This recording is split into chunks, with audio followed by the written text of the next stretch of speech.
我一个季度就为公司带来3000万的项目，结果7个晋升名单却没有我。看着一群草包成为主管总监，我没有争辩，没有质问，我回到工位，平静地写下辞职信。当总裁看到我的辞呈时，脸上的从容瞬间碎裂。庄必凡，你不能走，这个季度的3000万核心项目，只有你懂，谁也交接不了。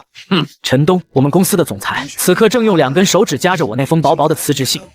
庄必凡，你这是什么意思？是在闹情绪还是耍脾气？我知道这次晋升名单没有你，你心里不舒服，但你要理解公司的难处，要看大局。呵呵，大局就是为了给你那不成器的侄子王明腾位置。老子为这公司拼死拼活5年的核心骨干被你一脚踢开，大局就是让那个只会拍马屁、技术能力连实习生都不如的畜生坐上技术总监的位置来管我。我没有不舒服，陈总，我只是累了。陈东的眉头拧成一团，显然不信我的说辞。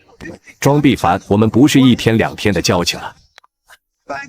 你从一毕业就跟着我，我看着你从一个毛头小子成长为公司的顶梁柱，我对你怎么样，你心里有数。这次的事情是我考虑不周，这样我给你加薪30%，不50%，下个季度我一定把主管的位置给你补上。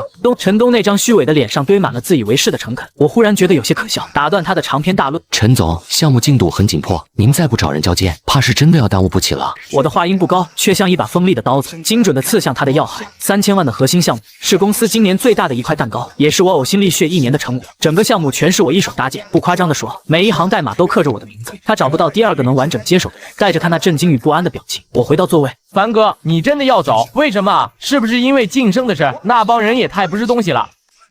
和那些没关系，是我自己的职业规划。就在我跟小张沟通交流之时，一道阴阳怪气的声音从背后传来。哎呀，庄必凡，这是怎么了？听说你要走，这么大的事怎么也不跟我们商量一下？我回头正好对上楚生那张幸灾乐祸的脸。新官上任，他穿着一身明显不合身的西装，像一只偷穿了大人衣服的猴子，滑稽又可笑。楚总监日理万机，我这点小事就不劳您费心了。话不能这么说嘛，你可是我们项目的核心，你这一走，很多工作不好开展啊。陈总也是，怎么就准了呢？他一边假惺惺地叹着气，一边用眼角的余光瞥向周围的同事，仿佛在炫耀他如今的地位。我没再理会他，直接拿起手机拨通了核心开发团队的群组电话。喂，是我，庄必凡。电话那头立刻传来几个核心成员的声音。凡哥，通知一下，从现在开始，我正式离职，所有关于星辰计划的技术性汇报和工作对接全部暂停。在我完成正式交接之前，任何人，包括楚总监，问起任何技术细节，你们的统一回复就是不清楚，需要等庄总监的交接文档。话音刚落，我看到楚生的脸色从洋洋得意瞬间变得铁青。楚总监，现在压力给到你这边了。他嘴唇哆嗦，一个字也说不出。我直接锁死了项目的咽喉，没有我的配合，他这个技术总监面对3000万的项目就是个睁眼瞎。陈东的电话几乎是立刻就打了过来。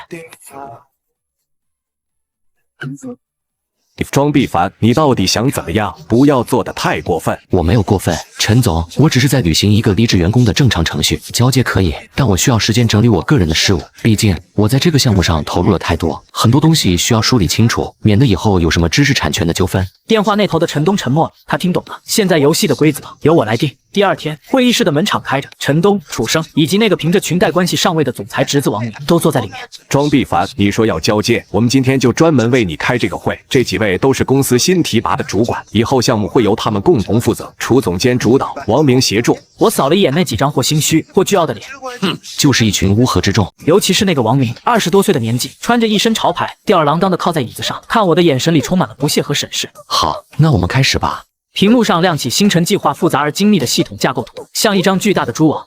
星辰计划的底层架构基于我个人优化的微服务框架，核心数据处理模块采用了异步事件驱动模型。为了保证高并发下的数据一致性，我引入了 Saga 模式，并进行了深度定制。我开始交接，每一个技术术语都像投入深海的狮子，没有激起半点涟漪。王明眼神茫然，开始不停看手机。其他几位新主管努力装出听懂的样子，楚生则在笔记本上奋笔疾书，试图跟上节奏。关于用户画像的动态标签系统，这里的算法逻辑比较特殊。我当时为了追求极致的性能，直接用汇编语言手写了一小段核心代码，注释我都写得很清楚了。我指着屏幕上一段天书般的代码，语气平淡。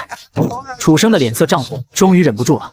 庄必凡，你这是在交接吗？你这是在故意为难我们？你把东西搞得这么复杂，谁能接手？你是不是存心想让项目瘫痪？他开始给我扣帽子，试图在道德上压制我。我冷冷看着他，等他发泄完，才转向陈东。陈总，项目的复杂性不是我今天才决定的。当初立项的时候，您亲自审批过技术方案，上面明确写了项目的技术难点和实现壁垒。楚总监如果觉得这个方案太复杂，那只有2种可能：第一，他当初审方案的时候没看懂。或者没看。第二，他的技术能力不足以理解这个级别的项目。既然楚总监觉得简单，不妨让他亲自来试试。我又快又准的把皮球踢了回去。也许他有更简单、更高效的方法，可以替代我这套复杂的方案。楚生语塞，脸色由红转青。陈东的目光在我们之间扫视，烦躁的挥挥手。楚生，你坐下，听庄必凡继续说。这时，一直没说话的王明突然开口了。我觉得吧，技术上的东西没必要搞这么玄乎。现在市面上那么多成熟的解决方案，我们直接买一套不就行了？非要自己造轮子，又慢又费劲。李经理，你是不是有点技术洁癖？为了炫技而炫技啊？他这话一出，会议室里几个新主管纷纷点头附和，仿佛找到了救命稻草。是啊，王总说的有道理。外包也行啊，找个大厂的团队来做，肯定比我们自己弄快。我看着王明那张年轻而无知的脸，忽然笑了。王总，您说的对，市面上确实有很多成熟的方案，但我们这个项目核心竞争力就是这套自主研发的算法，它能让我们的用户匹配精准度比市面上最好的产品高出至少15个百分点。这是我们能拿到3000万投资的关键。如果去买通用的解决方案，第一，成本不会低于7位数；第二，效果会大打折扣，客户那边根本无法交代；第三，我们的核心技术将完全受制于人。我顿了顿，目光直视着他，一字一句地说道：您作为公司高层，在提出创新性建议之前，是不是应该先把项目的商业计划书和技术白皮书至少看一遍？我的话就像一记响亮的耳光，狠狠地抽在了他脸上。他一个空降的关系户，哪里看过什么计划书？接下来的几天，我每天不厌其烦地讲解着那些无人能懂的代码和逻辑。楚生和王明他们，从最初的试图反抗，到最后的彻底放弃，他们开始用各种理由缺席会议。我知道他们是在逃避自己的无能，项目陷入了彻底的停滞。终于，压死骆驼的最后一根稻草来了。客户方的质询邮件要求我方在3天内给出明确的解决方案，否则将启动法律程序，追讨预付款并索要巨额赔偿。那天下午，陈东把我叫进了他的办公室。庄必凡，回来吧，只要你回来，什么条件我都答应你。技术总监的位置是你的，薪资翻倍，期权我也给你。王明那里，我让他给你道歉。陈总，晚了，我要的不是一个被你施舍的位置，我要的是公正。他愣住了，似乎没想到我会拒绝的如此干脆。你到底想怎么样？要么公司给我一个合理的解释和让我满意的处理方案，要么咱们法庭上见。客户的最后通牒让高管会议的争吵声大到连走廊里都能听见。我知道时机差不多了。2天后，一篇题为《明星创业公司陷入泥潭，3000万项目或将搁浅》的文章开始在几个知名的科技媒体和社交平台上传播开来。文章里没有指名道姓，但明眼人一看就知道说的是我们公司。陈东彻底坐不住了。那天晚上，我接到了他的私人电话，语气里满是哀求。庄必凡，算我求你了，行吗？你回来，公司技术部你说了算，我把楚生和王明都调走，给你赔罪，我们私下解决，不要再把事情闹大了，对你我都没有好处。陈总，现在不是你求我，是你必须给我一个交代。你所谓的闹大，是指媒体的报道吗？那不是我做的。那是市场对你们的决策做出的正常反应。我还是那句话，如果公司不能给我一个合理的解释和满意的处理方案，我保留采取一切法律手段维护我个人权益的权利，包括但不限于追讨我的项目奖金以及对我个人名誉造成损害的赔偿。客户限期的最后24小时，陈东再次召集董事会紧急会议。会后，我受邀参加高级别谈判。我准时走进了那间熟悉的会议室，公司所有高层正襟危坐，气氛凝重。我无视各异的目光，径直走到主位旁边那个空着的位置上坐下。那个位置以前只有副总裁级别的人才能坐。陈东率先开口，姿态放得极低。庄必凡，之前的事情是公司对不起你，我代表公司向你郑重道歉。我们讨论过了，愿意满足你的一切条件。技术总监的位置立即生效，薪资在原来基础上翻1倍。公司的期权池你可以任选5%。5%的期权，对于一家即将上市的明星公司来说，这绝对是一笔天文数字。我看着陈东那张写满我已经仁至义尽的脸，陈总，如果我想要的只是这些，我昨天在电话里就答应你了。但是我想要的远不止这些。我不紧不慢地拿出一个 U 盘，然后连接上我的电脑。楚总监，这几笔服务器采购的单价比市场价高出了40%，供应商是一家刚成立不到3个月的皮包公司，法人代表是你妻子的表弟，这笔钱大概有30多万吧，不知道是进了谁的口袋。你血口喷人，这是污蔑！我没有理他，继续切换下一份文档。这几次重大的技术失误导致项目进度延期了至少1个月，造成的直接和间接损失超过100万。但是在最终的汇报文件里，这些失误都被你用技术探索中的正常损耗一笔带过，而掩盖这些失误的人就是你，楚生。因为一旦暴露，你那个技术总监的位子恐怕就坐不稳了。楚生的腿一软，瘫坐在了椅子上。我的目光又转向一直强装镇定的王明。王总，你空降到公司担任市场部主管，你的主要功绩就是和几家广告公司签订了天价的推广合同，但这些所谓的推广投放效果几乎为零，而这些广告公司的背后都指向了同一家投资公司，这家公司的股东里有一个名字和你母亲的姓氏一模一样，这其中的利益输送链条需要我帮你画出来吗？王明那副吊儿郎当的伪装被撕得粉碎，只剩下赤裸裸的恐慌。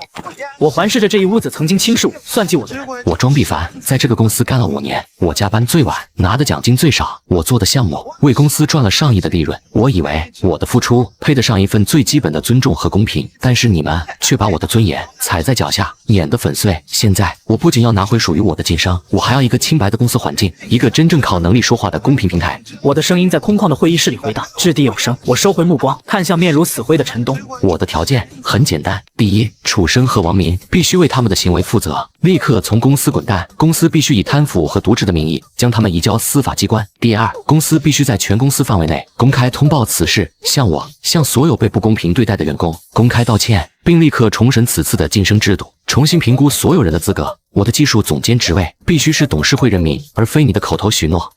否则，这个 U 盘里的所有内容以及更多的备份会同时出现在纪检部门、税务部门和各大媒体的邮箱里。到时候，你们损失的就不仅仅是3000万的项目和几个亿的市值了，而是整个公司的未来。话音落地，谈判桌上的天平彻底倾斜。次日清晨，全公司收到总裁办与董事会联合公告邮件。公告第一部分是对楚生和王明的处理结果。技术总监楚生因严重违反财务纪律，涉嫌职务侵占被立即解职并提起诉讼。市场部主管王明因关联交易损害公司利益被开除，并追缴非法所得。紧接着，公告的第二部分是关于我的任命。经董事会一致决议，自任命庄必凡先生为公司新任技术总监 CTO 级别，全面负责公司技术战略、研发管理及星辰计划项目。此任命即刻生效。公告的最后是一段道歉声明，承诺成立独立审查委员会，全面复盘晋升流程，确保未来评估公平、公正、公开。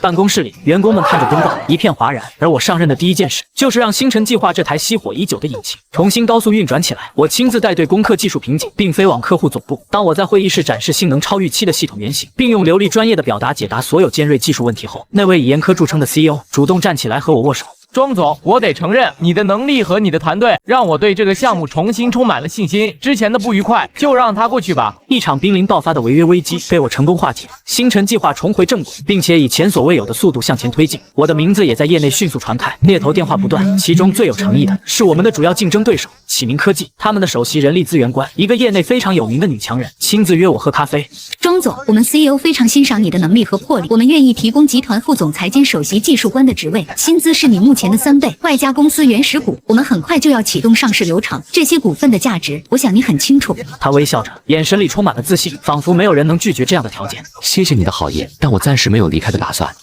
能告诉我原因吗？据我所知，你现在的公司高层关系复杂，之前还发生了那么不愉快的事情。正是因为发生了那些事，我才要留下来。有些东西我亲手打碎了，现在我想亲手把它重建起来。我婉拒了他，但这件事不可能密不透风。陈东很快就得到了消息，冲进了我的办公室，脸上写满了惊慌和不安。庄必凡，我听说启明科技在挖你。陈总，这么紧张干什么？有人欣赏不是好事吗？好什么好？那是我们的死对头。庄必凡，你不能走，你走了，公司怎么办？你想要什么？你跟我说，薪水、期权，我们都可以再谈，只要你留下，什么都好说。我看着他这副样子，心中一片冷然。陈总，坐下说吧。我留不留下，不取决于启明科技开出多高的价钱，而是取决于这家公司值不值得我留下。一个真正尊重人才、能够留住人才的公司，靠的不是老板的口头承诺，也不是危机公关式的加薪，靠的是一套完善、公平、有竞争力的激励机制。我看着他的眼睛，一字一句地说道：我的团队跟着我打了这场硬仗，他们应该得到什么？除了我口头表扬，公司给了他们什么实质性的奖励？公司的技术人员常年996，为公司创造了巨大的价值，但我们的薪资水平在行业内处于什么位置？你有了解过吗？我的一连串反问让陈东哑口无言，他一直沉浸在自己的权力游戏中，对于这些最基本的人才管理，他从未真正关心过。我留下的前提不是给我个人加多少钱，而是公司必须拿出诚意，对现有的薪酬体系和晋升通道进行彻底的改革。我要为我的核心团队争取到配得上他们贡献的薪资和期权。我要公司建立起一个透明的技术职级体系，让每个技术人员都能看到清晰的上升路径。这些你能做到吗，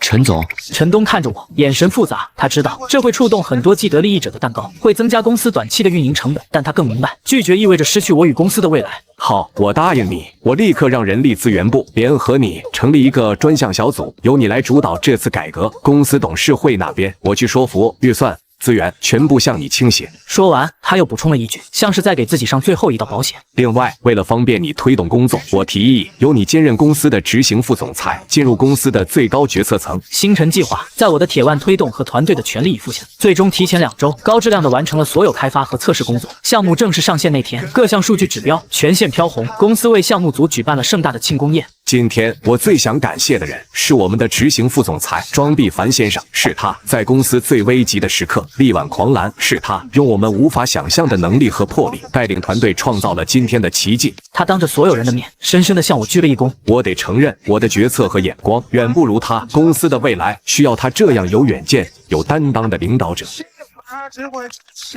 所有人的目光都聚焦在我身上，那目光里是发自内心的敬佩和幸福。紧接着，陈东宣布了一个更重磅的消息。在这里，我还有一个重要的决定要宣布，因个人健康原因，我将辞去总裁一职。经我提议，并经董事会全票通过，由公司执行副总裁庄必凡先生出任公司新一任总裁兼 CEO。他把象征着公司最高权力的印章双手递到我面前。我的就职演说很短，没有华丽的辞藻，只有发自内心的承诺。我的名字叫庄必凡，我希望我们每一个人都能在这家公司找到点燃自己梦想的火种。我将和大家一起，让这家公司成为一个能让奋斗者发光、让创造者荣耀的平台。我的办公室门永远为那些有想法、有能力、敢于挑战的人敞开。我知道，属于我、属于这家公司的故事还远远没有结束，一个新的、更加辉煌的征程才刚刚开始。